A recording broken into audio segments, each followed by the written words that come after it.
2부 시작하겠습니다. 사실 가만히 앉아있었습니다. 맞습니다. 화장실도 안 가네. 그러면 우리 파트 2 친환경 발전의 시대, 이게 태양광 밸류체인 얘기잖아요. 태양광에 대한 얘기죠. 네, 맞습니다. 태양광도 우리 작년에 고생 많이 했잖아요. 그러니까요. 그 정치 그렇게 될지 몰랐죠. 태양광 그때 아직도 기억나는 게 인피니티 에너지 세미나가 아주 많이 잡히진 않았잖아요. 근데 돌고 몇 개 안 돌고 있었는데 한 3-4개 지나니까 양우명군이 갑자기 목소리가 침울해지기 시작하면서. 왜냐면 진짜 난 폴리시콘 있잖아요. 살다가 좋게 빠지고 어느 날부터가 업데이트 하던 걸 안 하더라고요. 안 하는 게 낫다, 그 업데이트 좀 쉬자 했었는데 이제 좀 진정됐어요? 올랐죠. 올랐어? 네, 지난주에 올랐어. 지난주에? 그 자료에 나와. 지난주 나와서 작년 5월에 나왔는데 자료를 낸 겁니다. 지난주에 올라서. 8개월 동안 빠지고 8개월 동안. 지금 그때부터 계속 빠졌죠. 계속 빠졌어. 폴리시콘 무섭더라고. 하여튼 태양광 얘기 좀 합시다. 예. 그래서 이게 아까 얘기하려고 했었던 부분이 2018년 5월 31일 날 이제 보조금, 그러니까 뭐 태양광을 거의 중단하는 식의 그 정책을 냈어요. 중국이 그래버렸잖아요. 그게 그때 당시에는 사실 뭐 여러 가지 이슈들이 있겠지만 좀 너무 붐돼서 과잉 공급이다라는 얘기들이 있었고, 원래 태양광 기존에 설치하려고 했었던 목표가 있잖아요, 중국 내에서. 그런 것들이 다 조기 달성돼 버리니까 일단은 진정시키기 위해서 한 부분들이 있고, 또 예를 들면 뭐 우후죽순 생겨났었던 그런 뭐 소규모 기업들이나 이런 것들이 많을 거잖아요. 그러니까 중국이 이제는 그런 붐으로는 데려가지 않는다라고 생각이 드는 상황이고요. 그래서 그 정책 내고 나서 오랜 시간 정말 가격 빠지고 재고 조정되고 망할 회사들 망하고 하면서 이번 2월 달에 이제 태양광 그 531 정책을 뒤엎는 정책이 논의되고 있다라는 얘기가 나왔어요. 아니, 그것도 중요한 게 아직 아니잖아요. 아니요, 거의 이거는 왜 또 뭐 아니요, 이거는 나왔습니다. 그냥 거의 그래요? 입을 한 대 모았다라고 나왔고요. 이런 것들 세부 조정되고. 진영이랑 얘기 좀 해봐요, 이거. 네네, 알겠습니다. 진영이가 계속 업데이트 요새 저인대도 열리고 하고 있으니까. 네네. 계속 뒤져봐야 돼. 이거. 그래서 그거 자체가 일단은 제가 볼 때는 첫째가 뭐 만들 수 있는 발전원이 많이 없다. 지금 태양광을 할 수밖에 없다. 대기오염이 너무 심하기 때문에 이거를 또 화력 발전 짓고 또 원전 또 엄청 짓고 이게 힘든 겁니다. 아니, 일부에서는 저 원전을 갖다가 저 위험하지 않게 걔네들은 저 바닷가에 지면 된다고 하던데, 화력 발전도 거기다 지면 바람으로 날아가니까. 그렇죠. 뭐 원전도 짓고. 그러니까 중국은 그걸 하려고 하잖아요. 네, 근데 원전도 짓고 화력 발전도 짓고 있어요. 네, 그러니까. 근데 그거 갖고 모자라는 겁니다. 다 하는 거죠. 결국에는 다 하는 거죠. 화력 발전이나 이런 것들도 수명이 있잖아요. 네. 수명 다한 것들은 폐쇄가 계속 되는 상황이고, 신규로 에너지는 계속 필요한 상황이고, 그런 상황에서 대기오염은 너무 심하고, 그리고 태양광 뭐 가격들도 이제 많이 빠지면서 구조조정도 됐고, 그러다 보니까 이제 뭐 태양광 정책들을 내놓게 된 거죠, 이제. 그래서 사실 작년에는 태양광 수요가 실제로 줄었습니다. 2017년도에는 53기가와트 정도가 발주가 나왔었는데, 설치가 됐는데 작년에는 한 44기가와트로 좀 줄어들었고요. 지금 태양광 정책이 나온 다음에는 지금 뭐 저를 포함한 여러 기관들에서 추정하는 거는 50기가와트 이제 다시 넘는다 라는 것들이 포인트라고 보시면 되고, 그래서 제가 이제 누누이 이 자료에서 설명을 드리는 부분들은 태양광 정책도 뒤집어서 냈는데 이제 가스 수급 풀리는데 석탄 난방 개조 사업을 안 하겠느냐라는 거죠. 제 생각에는 가스 난방을 할 수밖에 없다라고 보고 있고, 메이가이치가 재개될 수밖에 없다. 그러면 가스 보일러 시장은 커질 것이다 라고 이제 보고 있는 겁니다. 그래서 12페이지부터 태양광 설치량을 넣어놨어요. 12페이지, 13페이지, 14페이지. 근데 작년에 되게 특이했었던 부분들은 중국이 왜냐하면 2017년도에 거의 50%의 그 수요를 충당을 합니다. 설치량에. 근데 중국이 빠질 걸로 생각을 했기 때문에 전 세계 설치량은 엄청나게 빠질 거다 라고 다들 예상을 했었고, 그러면서 패닉셀들이 많이 나왔었죠. 그랬는데 뚜껑을 따고 열어봤더니 그렇게 많이 줄지 않았습니다. 그래서 그게 14페이지. 나도 모니터나 발표할 때 그 내용이 좀 약간 관심을 갔어. 지금 말씀하시는 게 생각보다 그렇지 않았다고. 한번 얘기 좀 해줘요. 15페이지를 보면은 맨 밑에 글로벌 설치량이 있어요. 그래서 페이지에 태양광 설치량 전망. 네, 글로벌 맨 밑에 보시면은 2017년도가 102기가와트. 그런데 2018년도에 중국이 줄었음에도 불구하고 3%밖에 안 줄어듭니다. 진짜 3%네, 99네. 네, 예. 중국은 얼마나 줄었냐면 14페이지에 보시면은 호주 다음에 차이나인데 차이나가 17%가 줄어요. 아, 중국이 17% 주는데 3%밖에 안 줄었으면. 근데 이게 보시면은 전 세계 절반에 해당하는 중국이 17%가 줄었으면은 사실상은 적어도 한 8% 이상은 줄어야 되는 게 딴 데는 엄청 는 거네. 딴 데가 늘어난 거죠. 심플하다. 이거는 심플하죠. 데이터 보면 그렇죠. 중국이 여기서 주는 것만 멈추면 늘어나는 거네. 명확한 것 같아요. 늘어나죠. 진짜로 그랬으면 좋겠다 이제는. 그래서 지금 제가 추정하는 거는 올해 이제 한 122기가와트로 한 23% 성장을 할 거다. 야, 이 추정치 너무 급하게 적어놓은 거 아니에요? 아닙니다. 이거 아니 근데 오시아에서는 127기가와트 보고 오시아에서는? 그리고 이거는 뭐 저만의 자료가 아니라 BNEF 이런 데는 더 세게 봅니다. 그래요? 네. 그래서 제가 볼 때는 요 정도는 달성 가능하다라고 보고 있고 거기서 중국이 약 한 53기가와트 정도가 나오지 않겠느냐고 보고 있고요. 그럼 중국이 몇 프로 느는 걸로 잡은 건데? 중국은 20% 정도? 20% 늘고? 네, 왜냐면 2017년도에 이미 53기가와트를 했기 때문에 이번에도 한 53 정도는 가능할 거다라고 저는 보고 있는 거죠. 그 외에 유럽 쪽에서도 올라오고 그 외에 뭐 남미 쪽에서도 좀 올라오는 부분들. 그래서 유럽은 올해 한 30% 성장으로 지금 보고 있는 거고요. 그 외에 뭐 중동, 아프리카 등등등에서도 많이 올라오는 걸로. 사우디아라비아도 지금 태양광 설치한다라고 얘기가 나왔거든요. 중동은 대박일 것 같아. 사막에다 해놓으면. 근데 또 그때 했었던 게 뜨겁다고 그게 잘 되는 게 아닙니다. 그렇다면서 그때 뭐 얘기했죠. 이게 패널이 이제 반도체라서 적정 온도가 있는데 녹아버리겠죠. 녹는 것도 있을 수도 있을 테고. 우리나라 얼마나 더운지 저는 잘 모르니까. 시골 가면은 태양광을 많이 하셨잖아요. 그렇죠. 나시는 분도 그거 하시는데 막 부동산 가격이 오른다고들 많이 하셨는데 실질적으로 그걸 하면 땅값이 오르니까들 하셨고 물론 태양광이 좋기도 하고 근데 그것도 생각보다 복잡하나 보더라고. 그러니까 허가 문제가 관리 문제가. 네.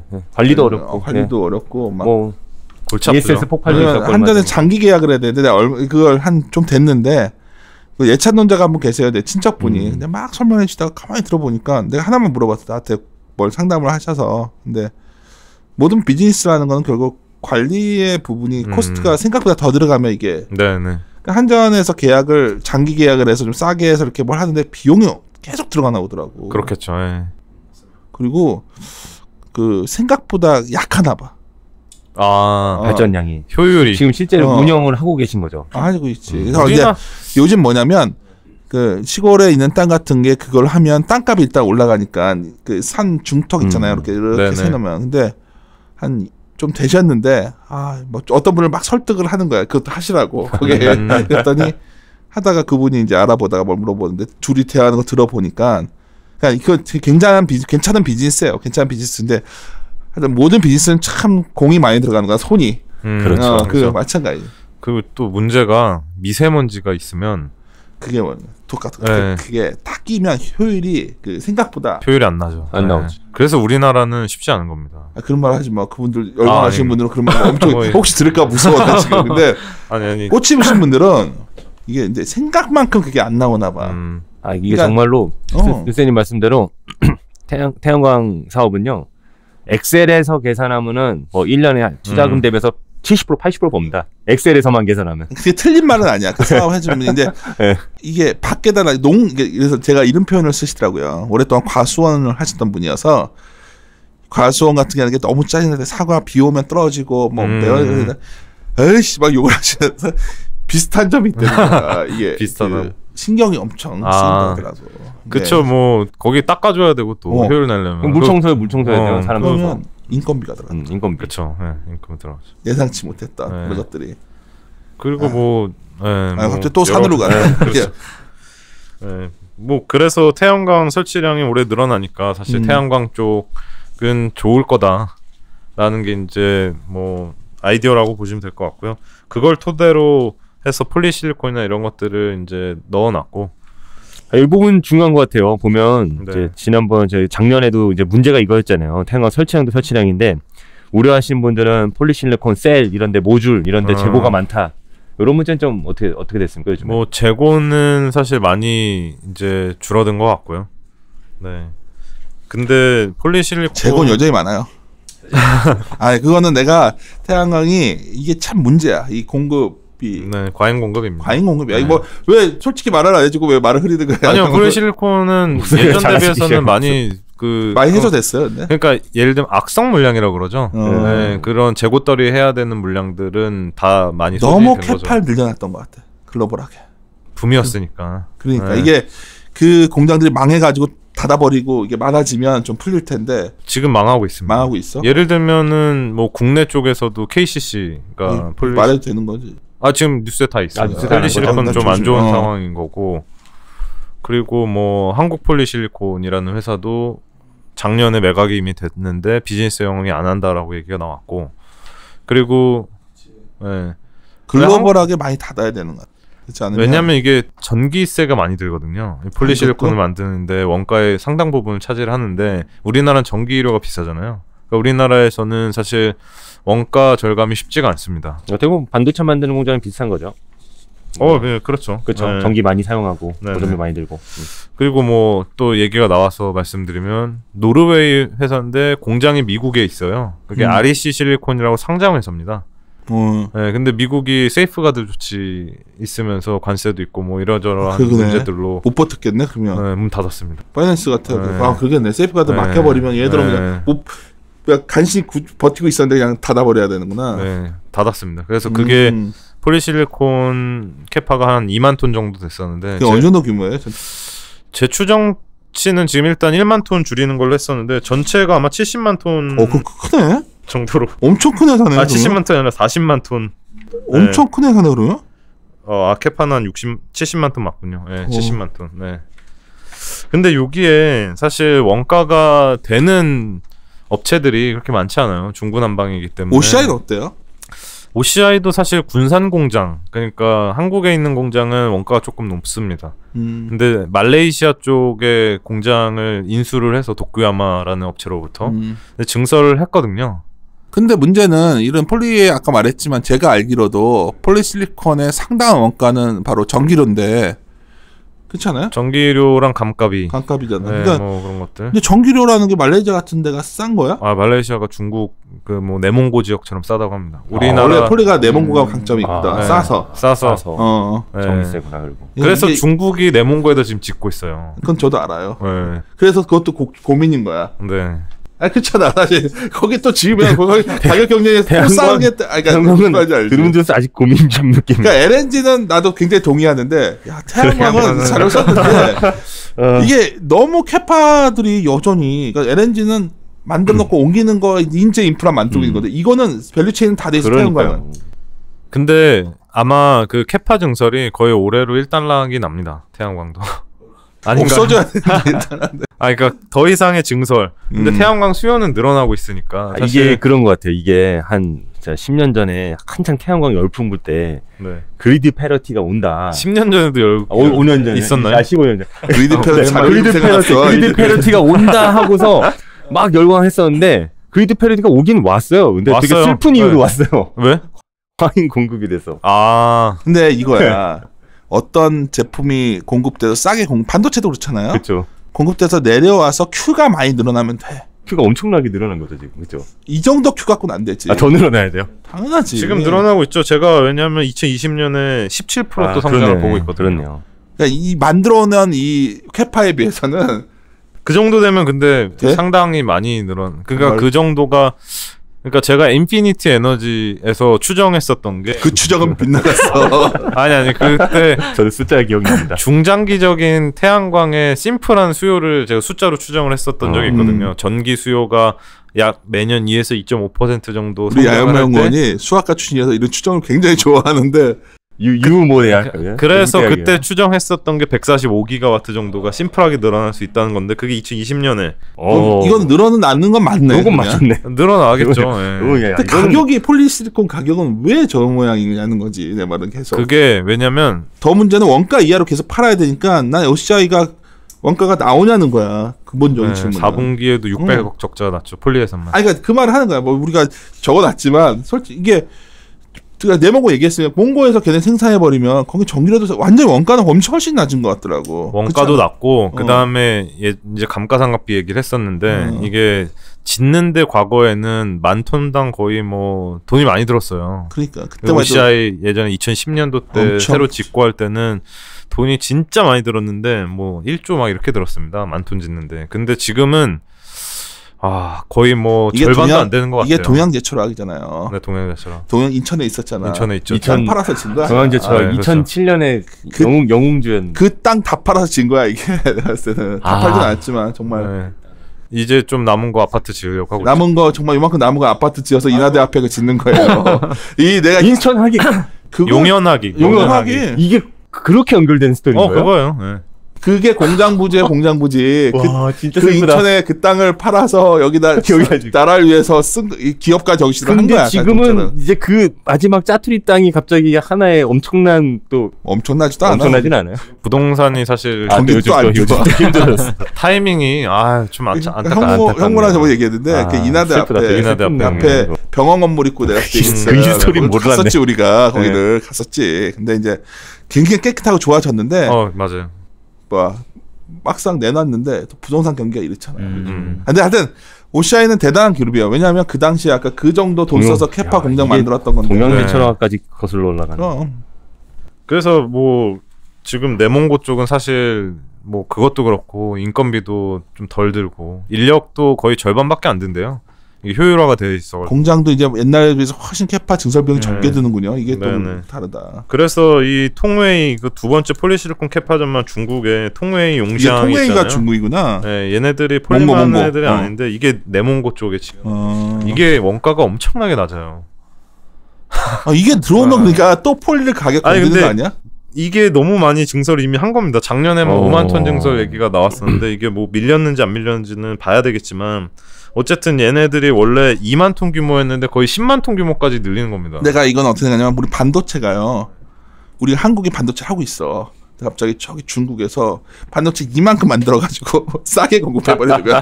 뭐 그거 비슷한 거 아니에요? 그런 거죠. 반도체는 이미 약간 그 기간을 거쳐서. 근데 반도체는 우리 어죽이 맨날 떠들지만 하나 만들려면 되게 오래 걸려. 몇 달 걸린다 그러고. 폴리는 만들기가 쉬워. 며칠 안 걸린다 그러더라고.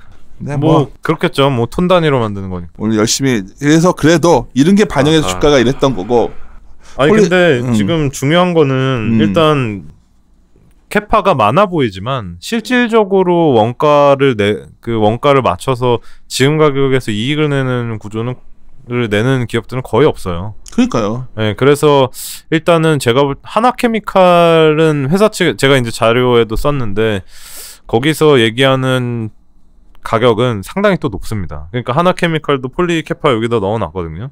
그러니까 그런 정도의 가격이 되려면 상당히 많이 올라가야 되고 OCI는 그러나 운 좋게도 말레이시아 거를 인수를 해서 코스트 자체를 굉장히 지금 비용을 절감을 시켰다.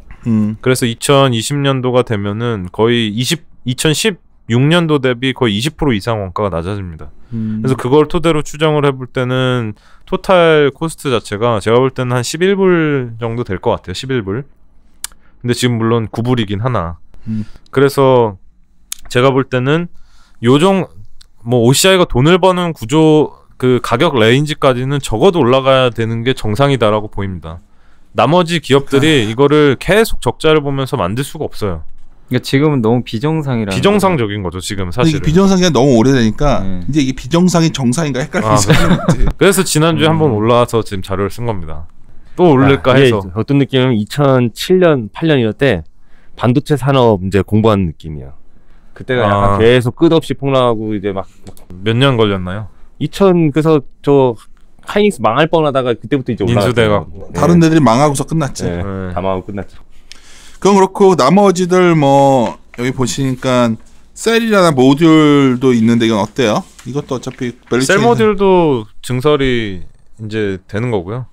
증설이 지금 근데 보시는 게 폴리실리콘이 중국 쪽에서 지면서 증설 물량이 상당히 많았고 셀 모듈이 좀 덜한 상황이었는데 지금 이렇게 보셔야 되는 거는 그 폴리실리콘은 사실 장치 산업이에요. 한번 뭘 만들려고 그러면 진입 장벽이 높고 돈도 많이 듭니다. 엄청난 공장이지. 근데 셀 모듈은 제가 알기로는 그거보다는 훨씬 쉽다고 들었습니다. 진입 장벽이 되게 낮아서 문제야 여기 또. 낮아서 이놈저놈 다 들어오니까 문제야. 그래서 이게. 폴리실리콘은 사실 시장이 좀 구조조정이 되면은 나중에 돈 벌기 참 좋은 비즈니스. 아니 솔직히 이 모듈은 뭐 전 세계에 엄청나게 많은 거잖아요. 그냥 조립이냐 조립. 그렇죠. 네, 모듈 캐파도 엄청나죠. 네. 근데 뭐 여기서 요 밸류 체인에서는 저희가 다 볼 수는 없는 거니까 셀 모듈 폴리실리콘 중에서는 폴리실리콘 수급이 일단 중요한 건가 저희한테는? 지금 OCI를 여기다 써놨기 때문에 OCI는 폴리실리콘만 하는 업체고요. OCI. 네. 오케이. 그러면 우리 또 잠시 이번엔 진짜 잠깐 쉬었다가 3부에서 종목 얘기하면 마무리할 수 있습니다. 네. 알겠습니다.